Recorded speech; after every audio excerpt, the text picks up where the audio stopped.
이재명이 또 한 번 전 세계를 발칵 뒤집어 놓으며 한국에 초대박을 선사했습니다. 도널드 트럼프 미국 대통령이 설정한 상호관세 유예 기간이 채 2주도 남지 않았는데요.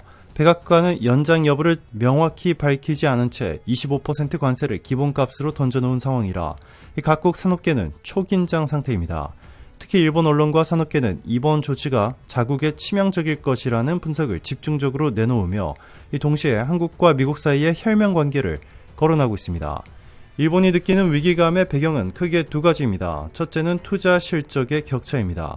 한국은 미국 내 반도체, 자동차, 배터리 공장을 공격적으로 세우며 일자리 창출과 공급망 안정이라는 트럼프 행정부의 구호를 정확히 겨냥해왔습니다.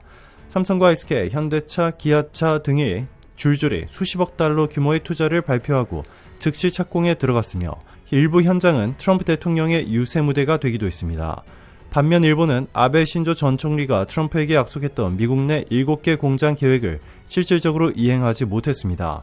오히려 니폰 스틸이 미국 US 스틸 인수를 추진하면서 일자리를 빼앗는다라는 역풍을 맞고 있습니다.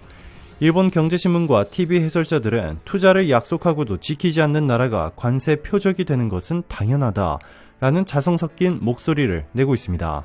둘째는 동맹의 질적 차이입니다. 일본 보수 매체들은 주한미군 사령관이 한국 동해를 자주 거론할 때마다 미국이 한국을 혈맹으로 특별 대우한다라는 표현의 불편함을 드러내왔습니다.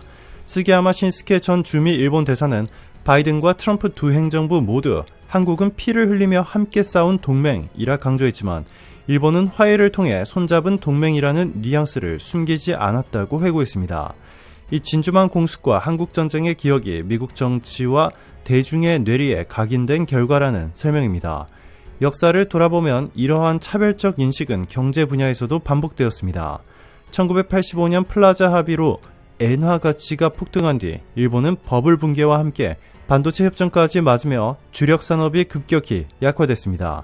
같은 시기 한국은 일본이 빠져나간 D램 시장을 삼성전자와 현대전자가 빠르게 잠식하며 미국과 함께 성장하는 대안 파트너로 부상했습니다. 미국은 일본을 꺾고 한국을 띄웠다라는 일본 내 자성이 이때부터 뿌리내렸습니다.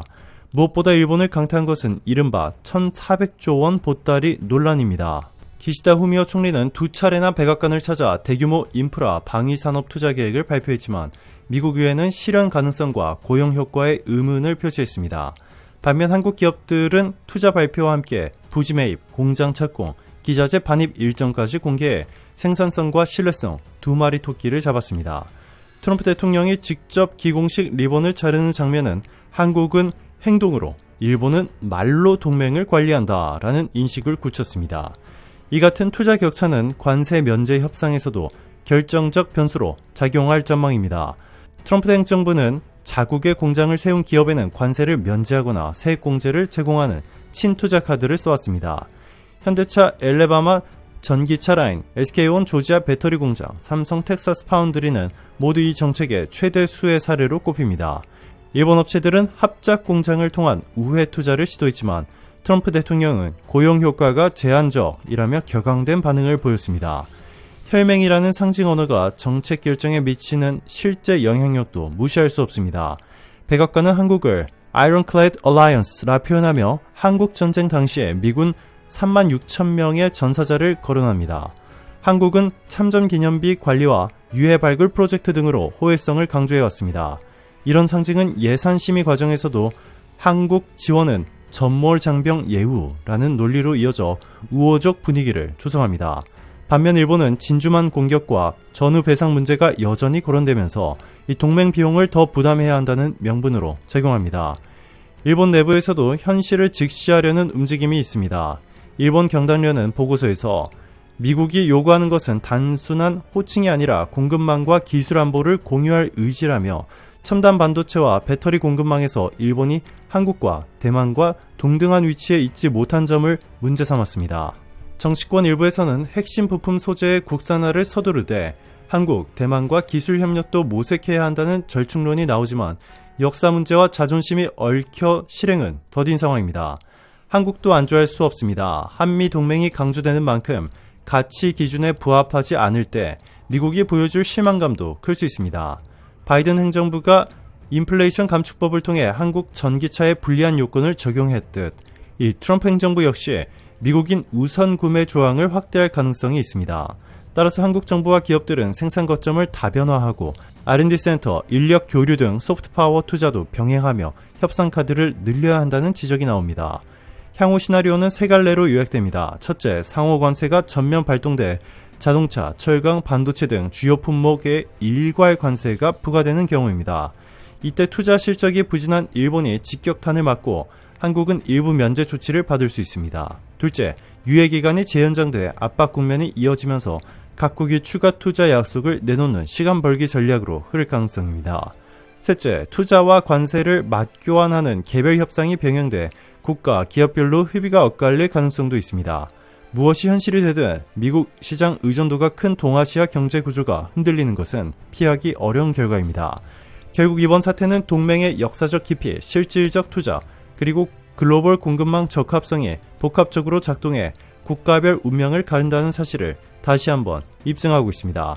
일본이 돈으로 산 동맹이라는 자기 비판을 넘어 행동에 나설지, 한국이 혈맹의 이점을 전략적 투자를 통해 지속적으로 확장할지, 두 나라의 선택은 동아시아 질서뿐만 아니라 세계 무역 제휴에도 장기적 파장을 미칠 전망입니다. 이뿐만이 아닙니다. 이재명의 방산 외교도 초대박을 이뤄냈습니다. 한국형 차세대 전투기 KF-21 보라매가 첫 양산기 최종 조립 단계에 들어갔다는 사실이 공개되면서 세계 항공 방산 시장이 술렁이고 있습니다. 사천 카일 공장에서 진행된 행사에서 이 방위사업청과 한국 항공우주산업은 2026년 공군 전력화라는 로드맵을 재확인했고, 동시에 조립 라인에는 여러 대의 동체와 주익이 나란히 놓여 본격적인 대량 생산 체제로 전환되었음을 시사했습니다. 2024년 6월 체결된 1차 20대 계약에 이어 2025년 6월 추가 20대 계약이 성리되면서 초도 물량 40대 확보도 완료했습니다. 엔진 공급 역시 순조롭습니다. 하나에어로스페이스는 2024년부터 2027년까지 F414 엔진과 모듈 40여 기를 납품하는 1.18조 원 규모의 계약을 체결해 생산 일정을 뒷받침하고 있습니다. 동시에 한국은 중장기적으로 해외 의존도를 낮추기 위해 독자 엔진 개발을 추진하고 있으며, 최근 영국 정부와 롤스로이스가 협력 방안을 공식 제안해 기술 자립과 수출 규제 완화를 동시에 모색하고 있습니다. 무장통합 시험도 빠르게 진척되고 있습니다. 2024년 이후 KF-21 시제기는 메테오 중거리 공대공 미사일과 아이리스-T 단거리 미사일 분리 시험을 연이어 성공했고, 2025년 6월에는 국산 장거리 공대지 미사일의 각칭 KALCM의 안전 분리 비행까지 마무리하며 정밀 타격 능력을 입증했습니다. 이러한 실적은 블록1 초기 양산기에 이어 블록2 다목적형 개발을 앞둔 한국 공군의 전력 확장 계획의 청신호로 평가됩니다. 가격 경쟁력도 두드러집니다. 국제 방산 분석 기관은 KF-21 단가를 6,500만 달러 안팎으로 추정하며 라팔이나 그리펜 대비 성능 대비 비용 효율이 높다고 분석했습니다. 이 같은 가성비는 예산이 제한적인 국가뿐만 아니라 고성능 고가 플랫폼에 대한 종속을 탈피하려는 중견국들에게도 매력적으로 다가가고 있습니다. 수출 레이더망 역시 넓어지고 있습니다. 아랍에미리트는 올해 4월 KF-21 공동 개발, 운영에 관한 양해각서를 체결하며 훈련 정비 분야 협력을 공식화했습니다. 폴란드 공군 노박사령관은 사흘 전 사천에서 시제기의 직접 탑승 비행을 수행하며 기체 성능을 체험했고 심도 있는 산업협력 의지를 표명했습니다. 방산 전문 매체들은 KF-21이 필리핀, 말레이시아, 사우디아라비아, 태국 등 최소 7개국과 협상 채널을 가동 중이라고 전하며 한국이 글로벌 4.5세대 전투기 시장에 게임 체인저로 부상했다고 평가했습니다. 이러한 성과 뒤에는 국내 항공, 방산 생태계를 일관되게 지원해온 이재명 정부의 정책이 자리하고 있습니다. 정부는 K방산 수출 250억 달러 시대 목표를 제시하며 연구개발, 수출금융, 국제협력 패키지를 확대했고, KF-21은 그 대표 과제로 선정되어 세제 혜택과 수출 절차 관소와 혜택을 받고 있습니다. 아울러 공군은 2030년 초 블록 3 단계에서 유무인 복합 운영과 스텔스 성능 향상을 추진해 6세대 전투기의 진화를 노리고 있습니다. KF-21 프로그램은 이미 1000회 이상의 안전 비행을 기록하며 신뢰성을 입증했고, 2025년 하반기에는 야간 공중구비와 전자전 시험까지 예정되어 있습니다. 방위사업청은 양산 물량 확대와 탄탄한 기술 기반은 향후 30년 이상 국내외 전투기 시장을 선도할 토대라고 강조했습니다. 실제로 유럽, 중동, 동남아 다수 국가가 KF-21의 연합훈련 프로그램과 탄약 정비 패키지에 관심을 보이며 협상 창구를 열고 있습니다. 대한민국은 과거 수출 의존형 방산국가라는 한계를 넘어 이제 기술, 가격, 운영 효율을 모두 만족시키는 전투기를 자체 개발, 양산하는 항공 강국으로 자리매김했습니다. KF-21의 성공적 양산이 본격화되면 한국형 전투기 사업은 단순한 제조를 넘어 엔진, 미사일, 전자장비 등 고부가 가치 분야까지 파급 효과를 확장하게 될 것입니다. 그 중심에는 우리 하늘은 우리 손으로 지킨다라는 명확한 목표와 이를 정책, 산업, 군사 현장에서 일괄되게 실천하고 있는 국가적 의지가 있습니다. KF-21 보람에는 이제 한국 공군의 미래를 넘어 글로벌 하늘 질서의 새로운 균형추로 떠오르고 있습니다. 도널드 트럼프 미국 대통령이 90일짜리 상호 관세 유예를 예정대로 7월 8일 종료하고 자동차 품목에는 25% 고관세를 유지하겠다고 공언했습니다. 그는 각국에 25, 35, 50% 관세를 담은 서한을 곧 발송하겠다고 밝혔습니다. 가뜩이나 보호무역 압력이 거센 가운데 캐나다는 트럼프 대통령이 모든 무역 협상을 즉각 중단하겠다라고 으름장을 놓은 지 이틀 만에 이 디지털 서비스의 3% 도입 계획을 철회했습니다.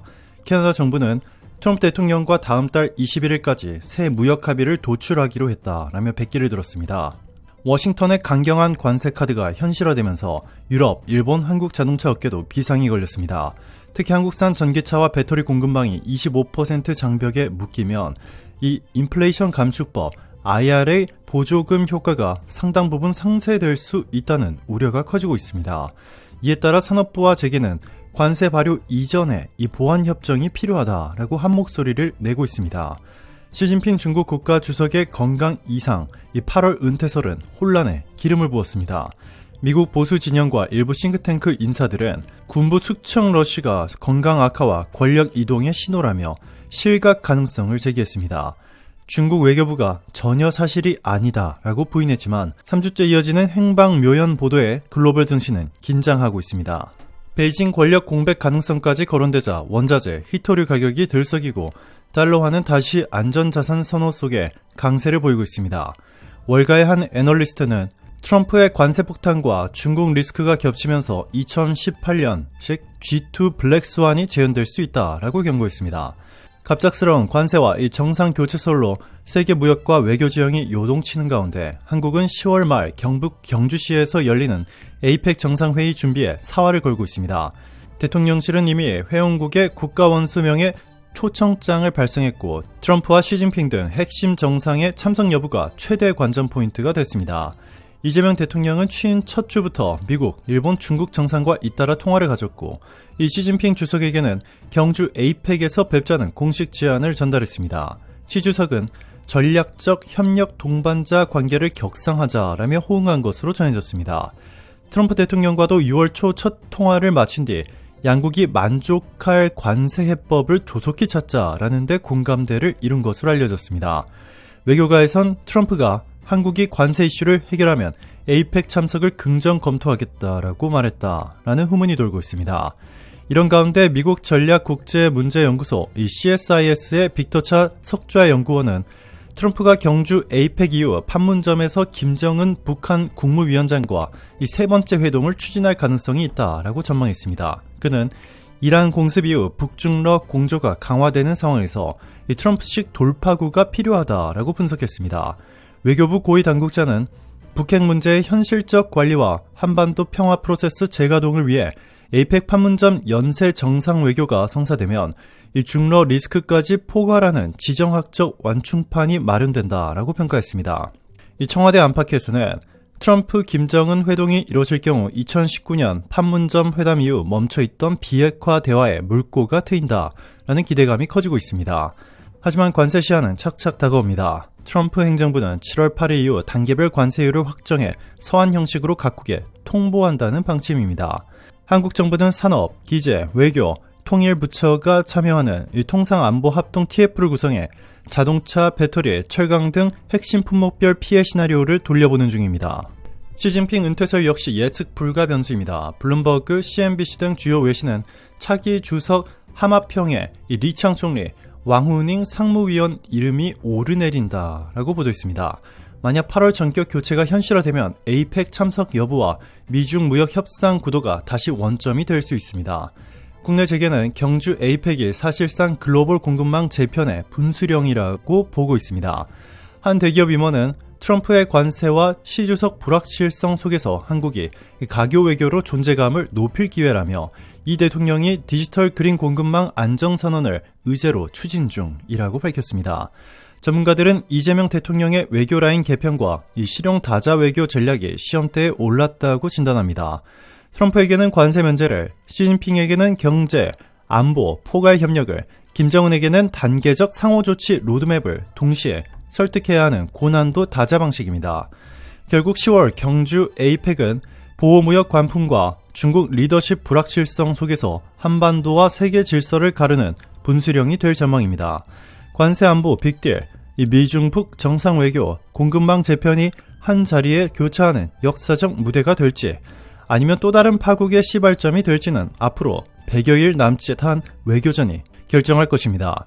일본은 외교 참패를 당했습니다. 도널드 트럼프 미국 대통령이 모든 국가에 25, 35, 50% 혹은 10% 관세율을 일방 통보하는 서한을 곧 발송하겠다고 선언했는데 그의 발언 직후 일본 정부는 자동차 25% 관세에 직격탄을 맞을 수 있다는 두려움에 빠져 외교 안보 라인 자체가 비상근무에 돌입했습니다.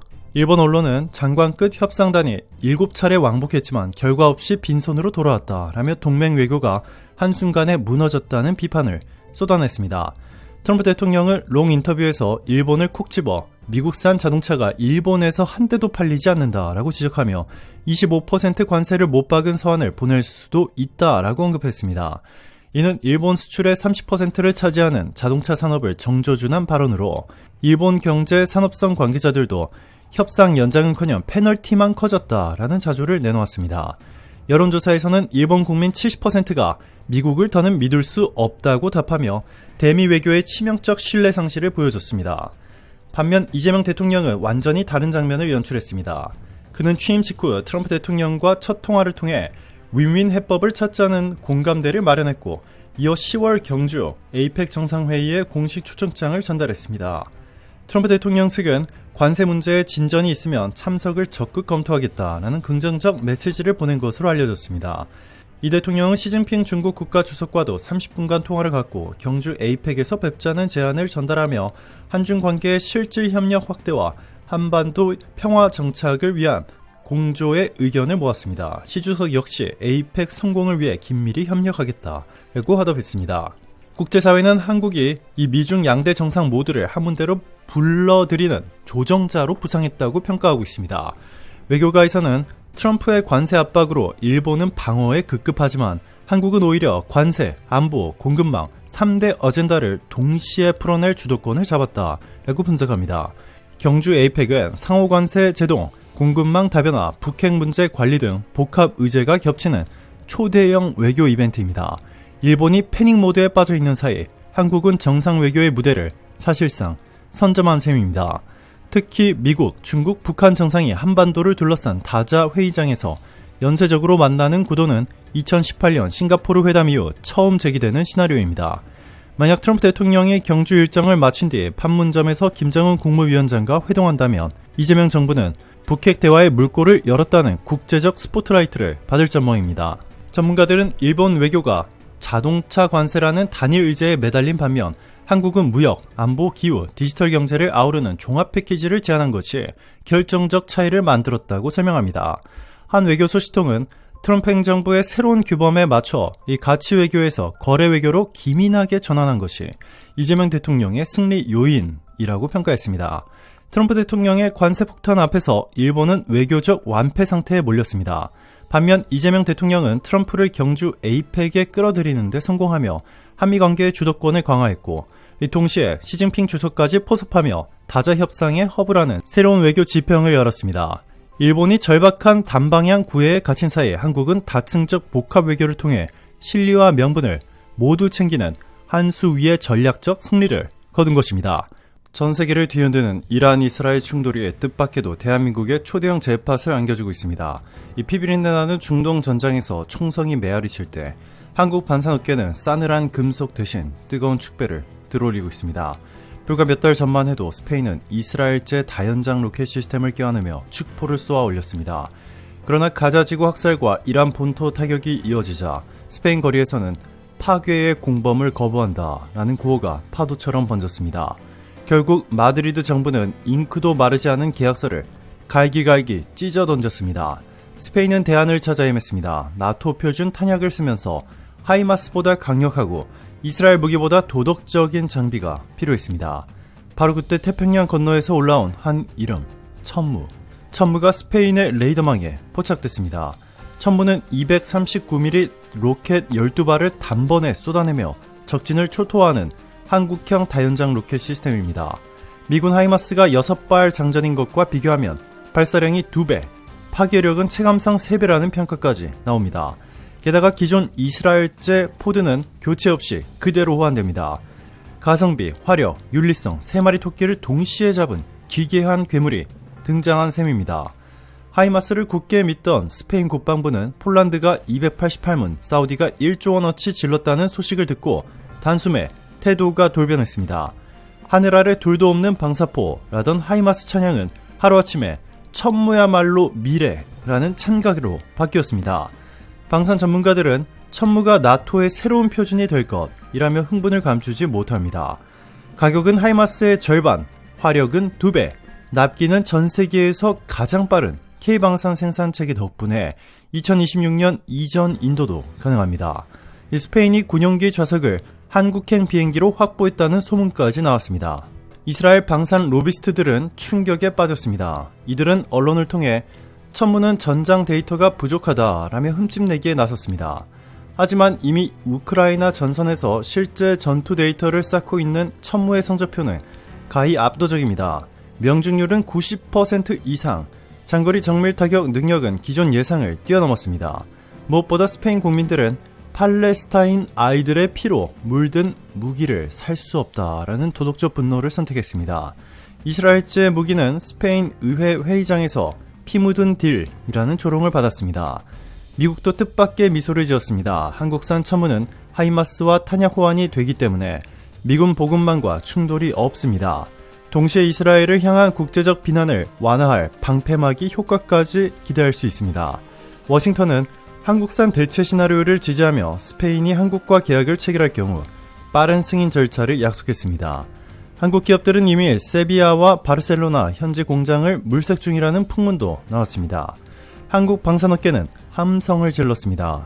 K2 흑표전차, K9 자주포, FA-50 경공격기, KF-21 전투기에 이어 천무까지 유럽 시장을 돌파한다면 한 해 수출액 300억 달러 시대가 눈앞입니다. 업계 관계자는 천무가 유럽 하늘에 K방산 불꽃놀이를 쏘아 올릴 것이라며 전율했습니다. 이미 폴란드의 도로 위에는 K2, K9 천무 콤보가 굉음을 울리고 있습니다. 그 현장을 본 스페인 장교들은 우리가 기다리던 퍼펙트 패키지라며 환호했습니다. 돌이켜보면 스페인의 이스라엘 무기 러시는 정치적 계산이 있었습니다. 우크라이나 전쟁 이후 유럽 각국은 포탄 가뭄에 시달렸고 스페인은 이스라엘제 정밀 유도탄을 비축해 동맹국들 앞에서 국방 리더십을 과시하려 했습니다. 그러나 하마스, 후티, 헤즈볼라까지 참전 양상을 보이자 팔레스타인의 비극을 조장하는 돈줄이라는 비난이 폭풍처럼 불어닥쳤습니다. 수도 마드리드에서는 10만 인파가 이스라엘 국기를 불태우며 전쟁 상인의 돈으로 국방을 꾸미지 말라라고 외쳤습니다. 정부가 계약 파기를 선언한 그날 총리궁 앞 광장은 축제 현장처럼 환호에 휩싸였습니다. 언론은 이를 21세기형 민중 외교 쿠데타라 명명했습니다. 여러 낙하를 체감한 국방장관은 플랜 B를 꺼내들었습니다. 첫째 조건은 나토 155mm 탄약 호환, 둘째 조건은 사거리 300km 이상, 셋째 조건은 신속한 납품입니다. 유럽산 N270 개량형은 느린 납기와 고비용이 문제였고 미국 하이마스는 생산 슬롯이 이미 모자랐습니다. 여기서 역전승을 노린 국가가 한국이었습니다. 문재인 정부 때 출발해 이재명 정부에서 최고조로 과속된 이 방산 수출 4대 강국 프로젝트 덕분에 한국은 전차, 포, 로켓, 전투기를 한 번에 제공할 수 있는 통합 패키지를 완성했습니다. 천무는 그 전초 기지였습니다. 천무의 진 면목은 모듈형 탄약체계입니다. 130mm 36발, 239mm 12발, ATA CMS급 전술탄 2발 등 임무에 따라 마음대로 교체할 수 있습니다.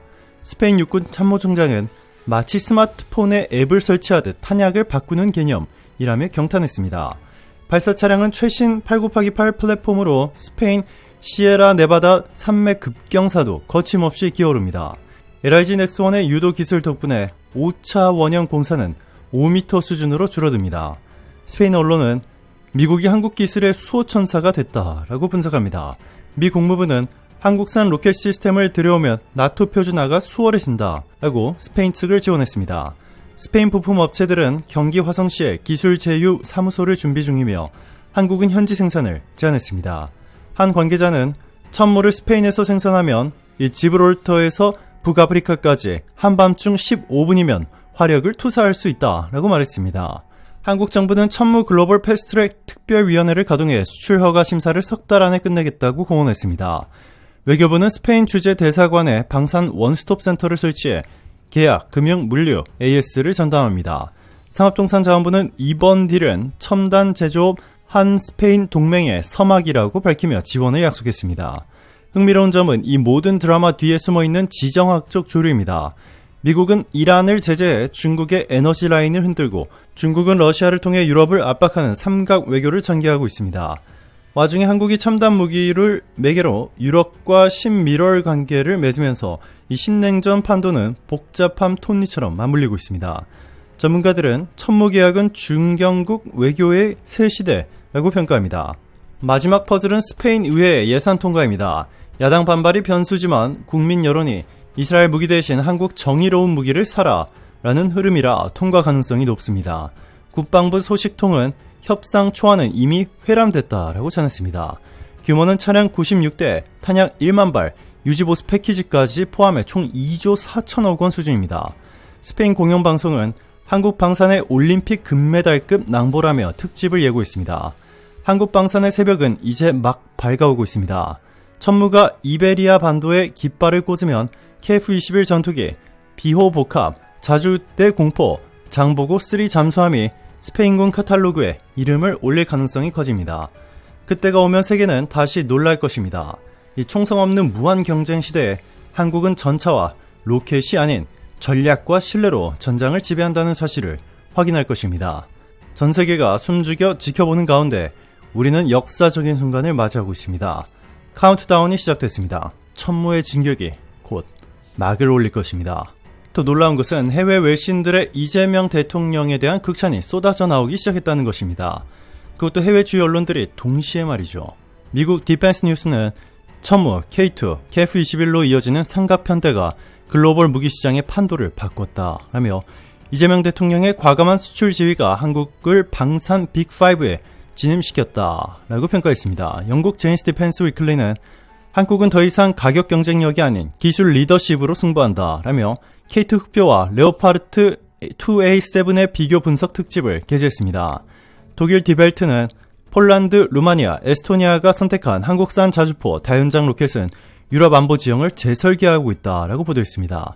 프랑스 르피가로는 KF-21을 라팔 이후 가장 매력적인 4.5세대 플랫폼이라며 이재명 정부의 공동 개발, 현지 생산 패키지 전략을 집중 조명했습니다. 아랍권의 알-아라비아는 사우디는 비호 복합, 천무계약은 한국 중동 군사협력의 분수령이라며 한국을 신뢰 가능한 파트너로 명명했습니다. 일본 니온 게이자의 신문도 일본이 놓친 차세대 무인 전투 체계를 한국이 선점했다라고 인정했습니다. 이 같은 호평에 힘입어 한국 방산 수출 계약 잔고는 1,000억 달러를 돌파했으며 무역수지 개선에 방산이 차지하는 비중도 사상 최고치를 경신했습니다. 해외 언론이 한 목소리로 외치는 결론은 명확합니다. 이재명 리더십 아래 K방산은 더 이상 추격자가 아니라 게임 체인저입니다. 미국이 7월 2일 바이든 행정부 시절 승인한 패트리엇 요격 미사일과 헬파이어, 정밀 유도 포탄 등의 우크라이나 선적을 전격 중단했습니다. 우크라이나 외교부는 곧바로 존 긴컬 주 우크라이나 미국 대사관 차석을 초치해 지원은 침략자를 고무한다라는 항의 서한을 전달했습니다. 국방부 역시 사전 통보조차 없었다라며 긴급 통화를 요청했고, 이 키이우에서는 가장 절실한 방공망이 뚫렸다라는 비상이 걸렸습니다. 이번 조치는 미 정부가 자국 재고를 우선 보전하겠다는 전략 선회로 해석됩니다. 백악관은 구체적 목록을 밝히지 않았지만 재고 축소 우려라는 단서를 남겼습니다.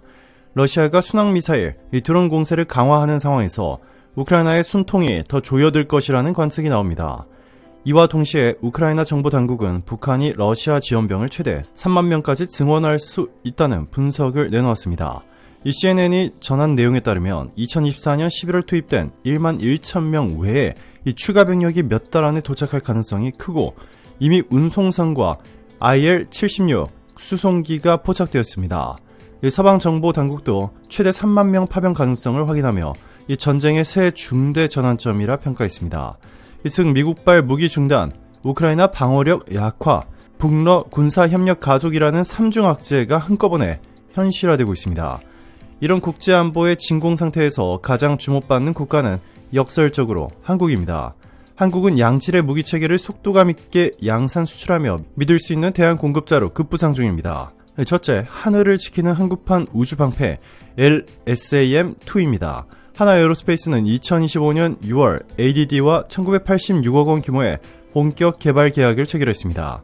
이 새 체계는 180km 고도까지 요격해 사드급 상층 방어를 국내 기술로 구현하며 사거리 또한 기존 LSAM보다 3배에서 4배 확장됩니다. 미사일 고갈로 곤란을 겪는 우크라이나에 국산 저비용 고성능 솔루션이 있다는 사실이 국제시장에 각인되고 있습니다.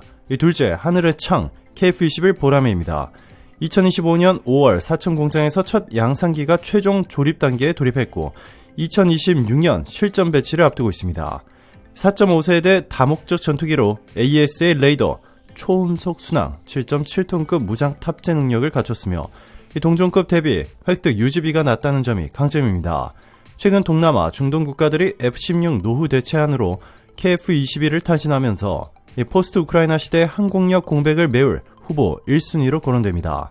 셋째, 지상에서는 흑표 K2 전차가 사상 최대 수출 신화를 쓰고 있습니다. 폴란드는 2022년 1차 180대 계약에 이어 2025년 7월 2일 2차 180대 약 65억 달러 상당의 추가 계약을 확정했습니다.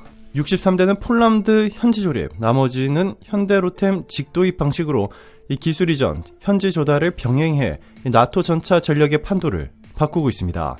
넷째, 포병 역량의 상징 K9 자주포도 진화 중입니다.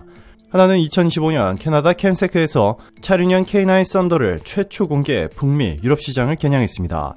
52구경장 155mm 포의 자동화 탄약 장치, 사격 후 이동 30초 이내 기동력은 우크라이나 전장에서 이미 검증된 콘셉트로 평가받습니다. 다섯째, 다연장 로켓계의 게임 체인저 K239 첨우는 폴란드 호마르 K 사업을 통해 현지 미사일 합작 공장 설립에 돌입했습니다. 80km급 유도탄부터 290km급 장사정탄까지 모듈 방식으로 운영 가능해 하이마스의 유럽 의존도를 분산할 대안으로 급부상했습니다. 여섯째, 한국형 토마호크로 불리는 천용, 천궁2죠. 천궁2 초음속 공대지 대한미사일 라인은 2025년 6월 분리투하 시험을 통과하며 KF-21, FA-50 탑재 통합을 가속화하고 있습니다.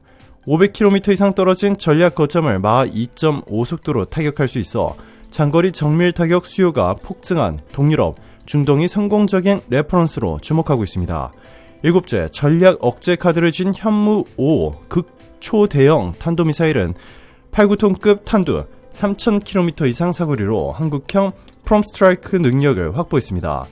북러 미사일 협력 시 한국은 독자 초장거리 공격 옵션을 갖춘 몇 안되는 국가로 자리매김합니다. 여덟째, UAM 드론 스웜 생태계도 눈부십니다. 2025 부산 드론쇼 코리아에서는 5,293대 드론 군집 비행이 시연됐고 KUAM 로드맵이 연내 시범 노선 개통을 목표로 속도를 내고 있습니다. 드론 AI 융합 UTM 무인기 교통관리 버티포트 인프라가 결합해 민수와 군수 복합 드론 시장의 블루오션으로 평가됩니다. 종합하면 미국의 지원 공백과 북러 밀착이 재편한 글로벌 무기 수급 지도에서 한국 방사는 속도, 품질, 가격, 동맹, 신뢰라는 네 박자를 갖춘 차별화된 플랫폼을 보여주고 있습니다. LSM-2의 고고도 방패, KF-21의 차세대 다목적 전력, K2, K9 천무의 지상 패키지, 이 초음속 크루즈, 현무 드론 수험까지 이어지는 풀 라인업은 우크라이나 이후 불확실성을 헤쳐나갈 실전형 솔루션입니다. 국제시장은 더 이상 단순 구매가 아닌 다층 통합 능력을 원합니다. 한국 무기는 독자 기술과 동맹 연계를 동시에 충족하며 사용국의 방어, 공격, 전술 네트워크 체계를 일괄 업그레이드할 수 있습니다. 이는 러시아, 북한, 이란 축으로 맞서는 자유진영 국가들이 가장 필요로 하는 가치입니다. 따라서 이번 미국, 우크라이나, 북러 삼각파장 속에서 한국산 무기체계는 단지 대체제가 아니라 새로운 국제안보 표준으로 자리잡을 잠재력을 확인했습니다. 세계는 지금 무기가 끊긴 곳에 코리아가 있다 라는 사실을 목격하고 있습니다. 세계 방산 지도의 중심이 한반도로 이동하는 역사적 전환점이 도래했습니다. 자, 그런데 우크라이나를 한국이 도와주지 말아야 한다는 의견들도 터져나오고 있습니다. 세르기 코르슨스키 주일 우크라이나 대사가 SNS에 독도는 분쟁 지역으로 표시된 일본 방위성 지도를 게시해 한국 사회가 들끓고 있습니다. 서경덕 성신여대 교수는 사실 확인 즉시 삭제를 요구했다라고 전하며 해당 지도 사진을 공개했습니다. 코르슨스키 대사는 이달 초 A급 전범이 합사된 야스쿠니 신사를 참배해 이미 거센 비판을 받았는데도 불과 20일 만에 또다시 역사, 영토 문제에 불을 지피며 여론을 급냉시켰습니다. 주요 포털과 사회관계망 서비스는 독도 부정국가에 왜 혈세를 써야 하나, 일본 편을 들 거면 일본에만 도움을 청하라 라는 댓글이 수천 건씩 달리고 있습니다. 해시태그 우크라이나 지원 중단은 사흘 만에 급속히 확산됐고 크라우드 펀딩 후원 취소 인증도 이어지고 있습니다. 외교부 게시판에는 대사 초치와 공식 사과를 요구하는 민원이 1만 건을 넘어섰습니다. 전문가들은 외교적 후폭풍이 작지 않을 것이라고 진단합니다. 정은희 경북대 국제학부 교수는 도쿄 여론만 의식한 대사관의 언행이 한국인의 역사 감정을 간과했다라면서 신뢰 훼손은 군사, 인도적 지원에도 직결될 수 있다라고 설명했습니다. 실제 한국 정부는 2024년부터 의료 장비와 복구 자재 중심의 지원을 이어왔으나 미국의 무기 선적 중단과 북한군 추가 파병설이 겹친 2025년 하반기에는 이 지원 확대 압박을 받는 상황이었습니다. 이번 논란은 그 명분까지 흔드는 변수로 떠올랐습니다. 이 소셜 분석업체 조사에 따르면 이 지원 반대 언급이 한 달 새 4배 가까이 늘며 온라인 정서가 급랭했습니다. 정치권에서도 재검 토론이 고개를 듭니다. 국회 외통위 한 의원은 한미일 공조를 틀에서도 비우호적 행동이라며 대사관이 즉각 해명하지 않으면 향후 추가 예산 논의가 쉽지 않을 것이라고 말했습니다. 우크라이나 대사관은 지도가 외부 링크에서 자동 첨부된 것이라고 해명했으나 게시물 삭제나 사과는 아직 이뤄지지 않았습니다. 논란이 장기화될 경우 우크라이나 피로감은 더욱 확산될 전망입니다. 독도는 512년 신라 지종한 때 우상국에 편입된 뒤 조선, 대한제국을 거쳐 대한민국이 시료 지배 중인 영토입니다. 국제법적으로도 한국 주권이 명백하다는 것이 정부의 일관된 입장입니다. 코르슨스키 대사가 일본의 다케시마 분쟁 프레임을 확산시키는 한 한국 민심은 우크라이나를 도울 이유도 의무도 없다라는 쪽으로 더 기울 가능성이 높습니다. 코르슨스키 대사는 2022년에도 한국으로부터 받은 피해를 생각하면 러시아는 한국과 같다라는 일본 극우 성향 게시물을 공유해 논란을 일으킨 사례가 있었습니다. 3번의 구설이 이어지자 이것은 단순 실수가 아니라 공식 입장 아니냐라는 회의론이 번지고 있습니다. 여론 전문가들은 도덕적 피로감을 경고합니다. 전쟁 첫 해에 한국은 민간 모금액 870억 원으로 세계 10위 규모의 지원국이었으나 2025년에 들어 개인 후원이 40% 감소했습니다. 경제난이 이어지는 상황 속에서 이 독도 이슈는 감정선을 순식간에 뒤집는 도화선이 됐습니다. 일본 언론은 우크라이나가 대일 전략 파트너십을 강화하는 차원이라고 평가하지만 국내 전문가들은 일본의 치우친 외교가 오히려 긴급한 복구, 방산협력을 어렵게 할 것이라고 지적합니다. 우크라이나가 한국의 재건, 방산협력을 기대한다면 이 실언을 바로잡고 성의 있는 해명이 선행되어야 할 것입니다. 그렇지 않으면 우크라이나 도와주지 말자라는 구호는 일시적 분노가 아닌 정책 선택지로 굳어질 수 있습니다. 한국 방산사를 통틀어 이토록 통쾌한 반전극은 없었습니다. 인도네시아가 한국의 차세대 전투기 KF-21 동맹을 배신하고 터키의 칸 전투기 48대를 덜컥 계약했다는 소식이 전해졌을 때만 해도 이 많은 이들이 한국은 뒤통수를 맞았다라고 탄식했습니다. 그러나 불과 한 달 만에 상황은 180도 뒤집혔습니다. 지금 인도네시아와 터키 사이에는 돈도 기술도 시간도 녹아내리는 신경전이 벌어지고 있습니다. 반면 한국은 단 한 번의 결함 없이 이 비상한 KF-21의 날개를 더욱 힘차게 펼치며 세계가 부러워하는 방산 금메달 획득을 눈앞에 두고 있습니다. 먼저 인도네시아의 배신극을 되짚어보겠습니다. 2016년 체결된 공동개발 계약에 따라 인도네시아는 KF-21 개발비 약 1조 6천억 원을 분담하기로 약속했습니다. 그런데 인도네시아는 2020년 이후 재정이 어렵다는 핑계를 대며 납부를 미루었고 이 미납액이 천문학적 규모로 불어났습니다. 결국 올해 6월 한국은 인도네시아가 부담해야 할 금액을 3분의 2가량 깎아주는 대신 이 기술 이전 범위를 대폭 축소하는 수정협약에 서명했습니다. 한국으로서는 뼈아픈 결정이었지만 이 실패한 동맹에는 미련을 두지 않는다라는 결단이었습니다. 그러나 인도네시아는 여기서 멈추지 않았습니다. 수정협약 잉크가 채 마르기도 전에 이 터키가 야심차게 홍보하던 5세대 전투기 칸을 48대나 구매하겠다며 화려한 세레머니를 펼쳤습니다. 자카르타 방산 박람회장에는 인니 튀르키예 하이웨이라는 현수막이 걸렸고 이 터키 대통령은 즉석에서 형제의 나라가 손을 잡았다라고 외쳤습니다. 언론은 100억 달러 규모의 초대형 계약이라고 들떠 보도했지만 곧이어 회의론이 쏟아졌습니다. 왜일까요? 터키의 칸 프로젝트가 실제로 날개 없는 호랑이였기 때문입니다. 터키 항공우주산업 메흐메트 데미로글루 사장은 지난달 부품 수급 문제로 칸 시제 1호기의 완성과 이 초도 비행이 2026년 이후로 밀렸다라고 공식 시인했습니다. 시제기가 눈에 띄게 부족한 상황에서 터키가 유튜브에 공개한 첫 비행 영상은 구형 미군 엔진을 임시로 끼워 넣은 사실상의 모형 비행이었음이 드러났습니다. 심지어 2028년부터 양산형 블로 10을 인도하겠다는 자체 일정도 백지화 단계에 들어섰다는 분석이 나왔습니다. 인도네시아는 곧장 발을 빼려 했습니다. 정식 계약이 아니라 협력 의사표명에 불과하다는 해명 자료를 급히 배포했습니다. 하지만 터키 측은 하루 만에 계약은 모든 법적 구속력을 갖췄으며 세불 기술 협의만 남았다고 맞받았습니다. 국제방산가는 이 장면을 디테일의 악마가 산다라는 격언의 교과서적 사례로 기억하게 됐습니다. 터키가 인도네시아를 놓치지 않기 위해 파기 불가 조항과 막대한 위약금 조항을 심어놨을 가능성이 높다는 분석이 지배적입니다. 결국 인도네시아는 KF-21 개발비 1조 원 미납, 칸 위약금 폭탄이라는 이중 족쇄에 묶여 허덕이고 있습니다. 반면 한국은 어떨까요?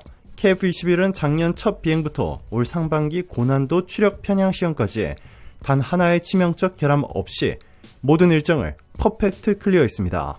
올해 3월과 6월 연달아 열린 국제 공중무기체계 전시회에서 KF-21 시제기 3대가 데모 비행을 펼치자 유럽, 중동 바이어들은 라팔보다 민첩하고 F-35보다 경제적이라며 감탄사를 연발했습니다. 일각에서는 한국은 군사용 하이엔드, 미국은 양산형 스텔스, 유럽은 최고가 명품이라는 3강 구도가 재편되고 있다는 평가까지 나옵니다. 더 놀라운 점은 한국형 묻지마 테스트 정식입니다. 터키가 이 쇼 비행으로 관심을 끌 동안 한국은 한 번도 언론 플레이의 시간을 허비하지 않았습니다. 밤샘 엔지니어들이 정밀 데이터를 들여다보며 결함과 잡음을 0.01% 단위로 도려냈습니다. 그 결과 10년 가까운 개발 기간 동안 단 한 건의 대형 실패도 없이 4.5세대 비중간 스텔스 플랫폼을 실전 배치 직전 단계까지 밀어붙였습니다. 세계 항공학계는 이를 두고 21세기형 산업 한류의 결정판이라 평가합니다.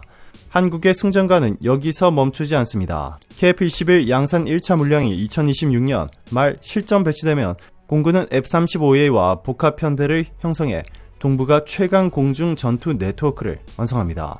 아울러 한국형 AESA 레이더 블럭2, 장거리 공대공 미사일 VBR 메테오-K, 그리고 스텔스 외부 무장 포드 등 독자 무장 체계가 속속 로드맵에 올라 있습니다. 터키가 아직 엔진 라이선스 문제조차 해결하지 못한 현실과 비교하면 한국은 이미 기술 자죽선 단계에서 게임 클리어를 선언한 셈입니다. 그렇다면 인도네시아는 어떤 교훈을 얻어야 할까요? 한국은 신뢰라는 두 글자를 위해 10년을 묵묵히 견뎌온 나라입니다. 아무리 달콤한 조건을 내거는 국가라도 개발 초기부터 땀을 흘려준 파트너를 배신한다면 언젠가 더 큰 대가를 치른다는 사실을 KF-21 사태가 증명합니다. 인도네시아가 칸 계약을 끊어내려 해도 이미 늦었습니다. 계약 파기가 어려우면 돈을 쏟아붓고 돈을 줄이면 기술을 얻지 못하고 이 기술 없이 전투기를 만들 수는 없습니다. 결국 회전문처럼 막힌 미로 끝에서 다시 한번 한국의 문을 두드리게 될 가능성이 높습니다. 반면 한국은 후회 없는 방산 DNA를 전 세계에 각인시켰습니다. 2000년대 K2 전차, K9 자주포, 현무 미사일로 시작된 방산 르네상스가 KF-21로 정점을 찍은 것입니다. 특히 KF-21은 미국, 러시아, 중국, 프랑스에 이어 세계 5번째로 독자 4.5세대 전술기를 완성한 쾌거입니다. 이 과정에서 한국은 단순 부품 조립이 아닌 설계, 시험평가, 전자전 체계까지 이 풀스택 역량을 확보했습니다. 이제 한국은 하나의 전투기를 넘어 항공, 모빌리티, 우주 방어, 무인 전투체계의 종합 솔루션 기업으로 도약하고 있습니다. 결국 이번 칸 KF-21 삼국지에서 승자는 명백합니다. 터키는 과장 광고로 시간을 벌고 인도네시아는 덤터기 계약으로 발목이 묶였습니다. 그러나 한국은 묵묵히 시험비행 기록을 갱신하며 하늘길을 선점했습니다. 누가 진짜 칼을 뽑아들 줄 아는 장인인지 이 세계는 이미 알고 있습니다. 앞으로 다가올 KF-21 수출 전선에서 한국이 거둘 승전보를 기대해도 좋습니다. 국익을 수호하는 가장 위대한 무기는 화려한 쇼맨십이 아닌 포기하지 않는 성실함이라는 사실을 대한민국이 또 한 번 증명했기 때문입니다. 한국 방위산업의 무서운 집념과 기술력을 오늘도 역사를 새로 쓰고 있습니다. 인도네시아 외교가 지금 대한민국이라는 거대한 태풍눈을 응시하며 경애와 경계감이라는 두 감정을 동시에 품고 있습니다. 지난 6월 23일 이재명 대통령과 프라보워 대통령의 첫 통화는 이 표면적으로는 특별 전략적 동반자 관계 강화라는 화려한 수식어로 장식됐습니다. 그러나 자카르타 관과 내부에서는 전혀 다른 속내가 번져갑니다. 그는 단숨에 협상판을 뒤집을 수 있는 인물이라는 경외심과 잘못 걸리면 호되기에 당한다라는 두려움이 교차하고 있기 때문입니다. 인도네시아는 이미 KF-21 분담금 지연 사태로 한국의 냉혹한 단호함을 경험했습니다. 그럼에도 프라보워 대통령은 또다시 전화선 너머의 이재명 대통령에게 환영 인사를 건넸습니다. 통화 시간은 고작 20분, 그러나 내각부 장관이 줄줄이 배석하며 메모를 남길 정도로 분위기는 긴장됐습니다. 자카르타 소식통은 프라보워 대통령이 국빈 방문을 고대한다라고 답하면서도 KF-21 분담금 문제를 언제 꺼낼지 전전긍긍했다라고 증언합니다. 인도네시아 언론은 겉으로는 우정과 상호 호혜를 강조합니다. 하지만 내부 칼럼에는 이재명 대통령은 협상 테이블에 앉는 즉시 이익과 책임을 정확히 구분해 요구할 것이라는 문장이 속속 등장합니다. 바로 이 지점에서 존경과 두려움이 동시에 분출됩니다. 한국은 단 한 번의 시제기 실패 없이 KF-21을 이룩시킨 나라입니다. 인도네시아는 그 성공을 갈망하면서도 약속 불이행의 대가가 얼마나 냉혹한지 뼈저리게 알고 있습니다. 더욱이 이재명 대통령은 첫 전화에서 경제, 방산, 첨단 기술을 일괄 패키지로 묶어 윈윈을 제안했습니다. 이는 상대를 유혹하는 달콤한 제스처인 동시에 약속을 지키지 않으면 언제든 혜택을 초래할 수 있다는 압박 카드입니다. 자카르타 정가가 양날의 검이라 부르는 이유입니다. 인도네시아가 느끼는 또 다른 압박은 시간이 없습니다. 한국은 이미 KF-21 양산 로드맵을 2026년으로 못 박았습니다. 공동개발국 지위를 지키려면 올해 안에 분담금 지급과 기술 협력 확대안을 확정해야 합니다. 프라보워 대통령이 통화 직후 재무장관을 불러 자금 흐름을 최우선 배정하라라고 지시한 배경입니다. 그렇다고 두려움만이 전부는 아닙니다. 인도네시아 언론은 한국이 보여준 집요한 실행력은 우리가 닮아야 할 국가적 교훈이라며 이재명 대통령을 레이저 같은 집중력을 지닌 리더라고 평가합니다. 동시에 그와 손을 잡으면 세계 최첨단 군사 기술의 열차에 탑승할 수 있다라는 기대도 숨기지 않았습니다. 결국 인도네시아가 이재명 대통령에게 느끼는 감정은 존경과 두려움이 겹쳐진 복합체입니다. 한국과 손을 잡으면 비약적 성장을 꿈꿀 수 있지만 약속을 어기면 국제사회에서 신뢰를 잃을 수 있다는 양극단의 시나리오가 동시에 존재합니다. 자카르타 외교관은 이를 두고 한국발 고무줄이 아닌 양날검 딱딱한 단주의 서류봉투라고 표현합니다. 이재명 대통령의 국빈 방문이 현실화되는 날, 인도네시아는 거대한 시험대에 오릅니다. 존경을 선택하느냐, 두려움에 주지 않느냐는 오롯이 그들의 결단에 달려 있습니다. 확실한 것은 단 하나, 한국은 더 이상 기다려주지 않는다는 사실입니다. 오늘도 감사합니다. 최고로 멋진 하루 보내시길 바랄게요.